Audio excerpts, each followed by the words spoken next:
Hello, welcome to From the South. I'm Ana Marrero from the TeleSUR headquarters in Caracas, Venezuela. We begin with the news.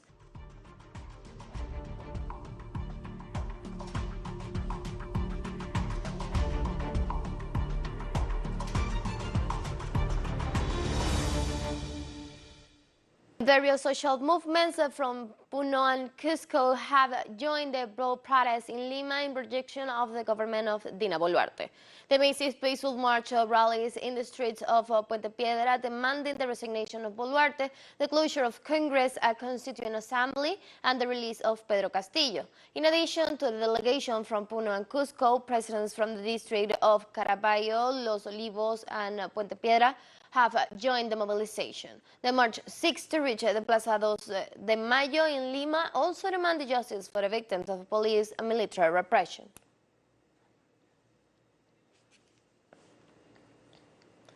Less than 2 weeks to go to polls, the yes and no campaigns have intensified in Ecuador in a referendum that, with 80 questions, seeks to define amendments to the constitutional security, public institutions, and the environment. The referendum is an attempt by the current government to continue its disastrous management of the country. As a result, almost half of the population lives in poverty. The referendum, scheduled for February the 5th, will ask, among other things, about the possibility of granting extradition to Ecuadorians who have committed crimes linked to organized crime, the autonomy of the Attorney General's office, the reduction of the number of parliamentarians, and the modification of the appointments processes for the members of the Citizens Participation and Social Control Council.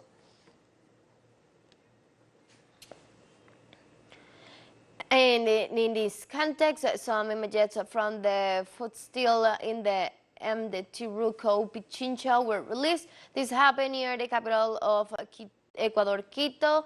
According to some users on social networks, this is an initiative promoted by social organizations that promote a campaign for the non-approval of the referendum, as they consider that it violates basic rights and does not solve the main problems that Ecuador has always had. In Panama, the Ministry of Health registered 11 new cases of monkeypox.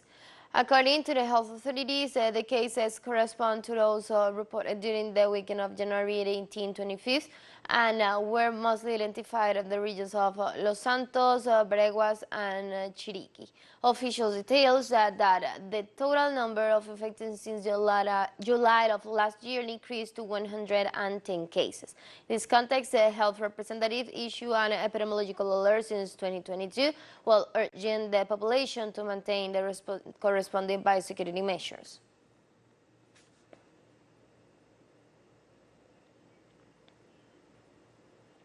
The United States Department announced on Thursday it sizes the counter infrastructure used by the Hive ransomware gang, which had extorted more than $100 million from more than 1,000 victims worldwide.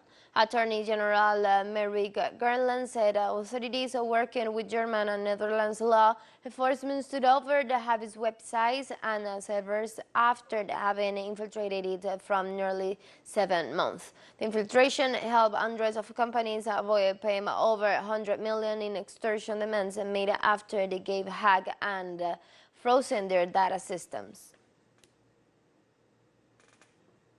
Was led by our Tampa field office, assisted by our cyber division team at FBI headquarters and other field office personnel around the country, but also by FBI personnel stationed around the world who led the collaboration with our foreign law enforcement partners, often shoulder to shoulder, scrutinizing the same data that was essential to today's success. Especially the fine work of the German Reutlingen police headquarters, the German Federal Criminal Police, the Netherlands National High-Tech Crime Unit, and Europol.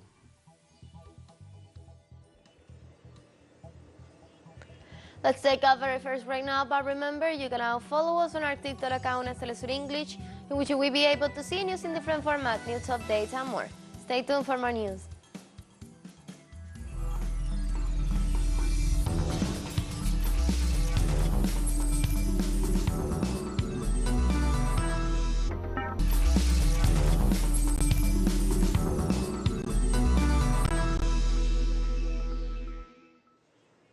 Welcome back to From the South.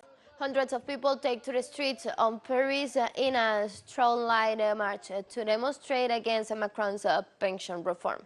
The French government gave the green light to a pension reform that pushes back the retirement age to 64. The bill will increase the minimum number of years to obtain full pension from the current 42 to 43. Unions are now preparing for a new date of strikes on January 31st, warning that they are prepared to further escalate their actions if the government does not relent.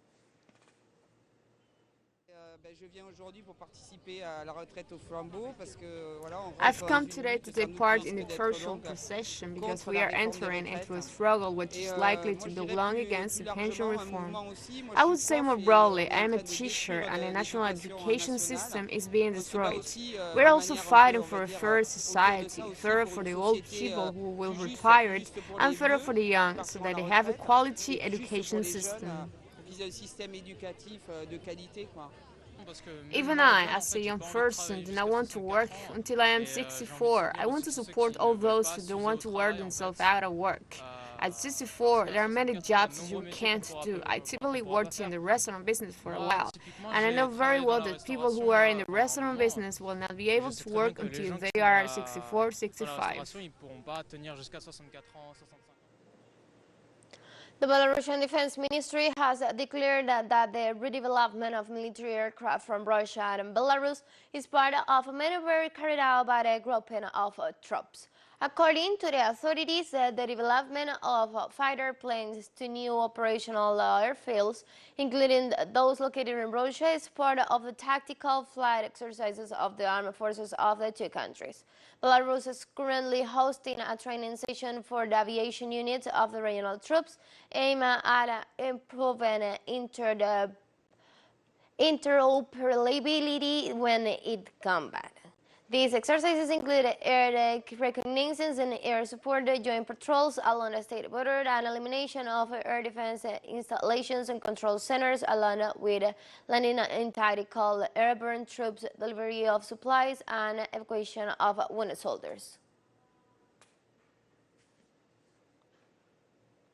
And Russian President Vladimir Putin met Jewish leaders in Russia on Thursday on the eve of the anniversary of the liberation of the Auschwitz concentration camp.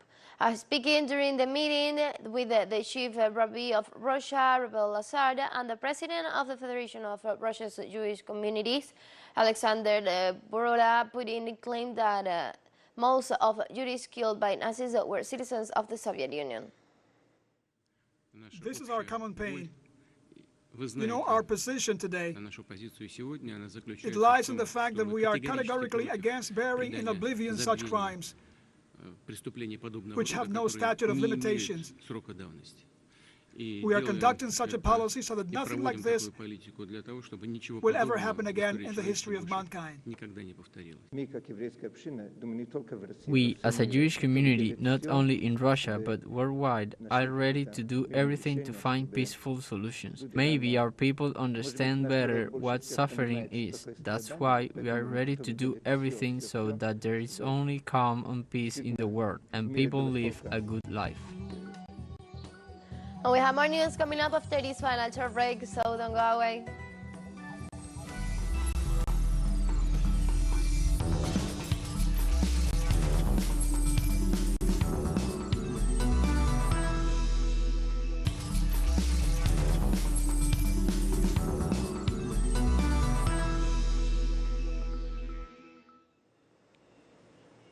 Welcome back.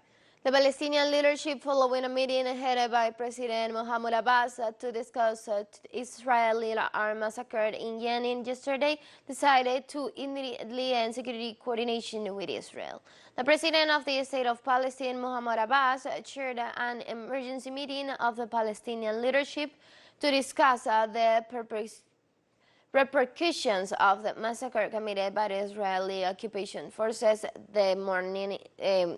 starting morning in Jenin against the people, which led to the death of 11 martyrs and the wounding of thousands and the storming of Jenin Hospital and the demolition of facilities in the Jenin camp.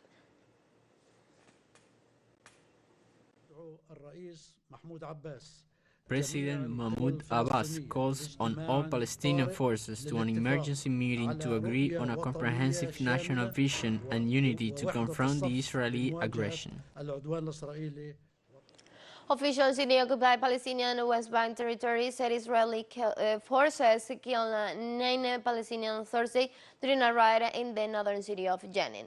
The Palestinian Health Ministry reported including men were killed as a result of the clash, while other 20 were wounded, 4 of them in serious conditions.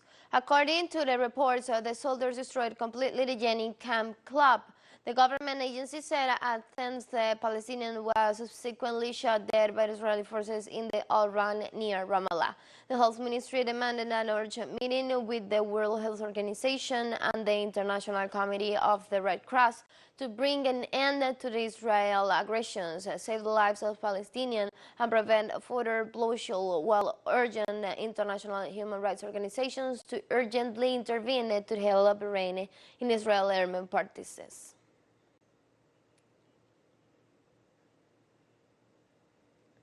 And Syria's government denounced before the United Nations Security Council that the United States has plunged $100 billion in natural resources such as oil, gas, and wealth. During a session of the United Nations Security Council on the situation in the Middle East, the Syrian ambassador to the organization, Bassam Shabar, stressed that the misguided U.S. police in the world have led to destabilizing security and destroying the development progress made over decades. He also points out that the illegal foreign military presence has contributed to threatening the integrity and unity of the Syrian territories, in addition to stealing the country's natural resources worth more than $100 billion.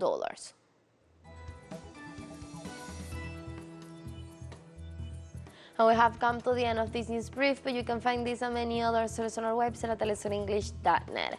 You can also join us on our socials. We're on Facebook, Twitter, and on Instagram as well. For TeleSUR English, I'm from the South. I'm Ana Marrero, and thank you for watching.